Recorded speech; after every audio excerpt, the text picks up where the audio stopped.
कहानी चोर और गधे की आंखें। किसी गांव में एक कुम्हार रहता था। उसके पास एक गधा था। वह गधा ही उसके परिवार की रोजी रोटी का साधन था।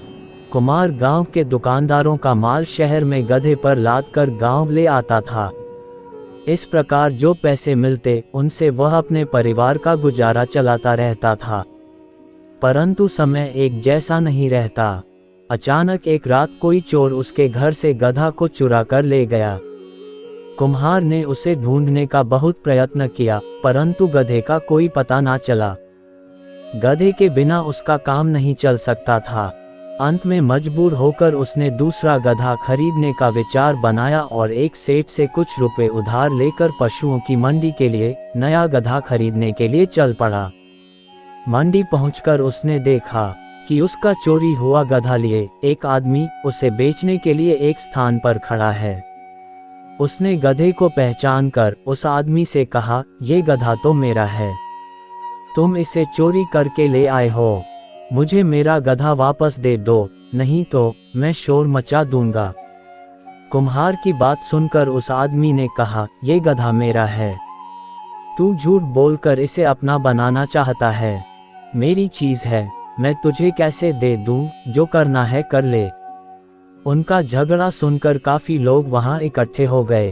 दोनों की बातें सुनकर लोगों ने पूछा, तुम्हारे पास अपना पक्ष सही सिद्ध करने के लिए कोई सबूत है क्या? कुम्हार की बुद्धि काम कर गई।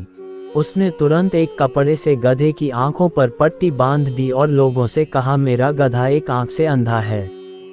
यदि यह गधा इसका है तो इससे ये भी पता होगा कि उसे किस आंख से दिखाई नहीं देता। उस आदमी ने तुरंत कहा, इसे दाईं आंख से दिखाई नहीं देता। वह आदमी ने तुरंत बात बदल कर बोला, नहीं नहीं, वह बाएं आंख से अंधा है। कुम्हार की चाल काम कर गई।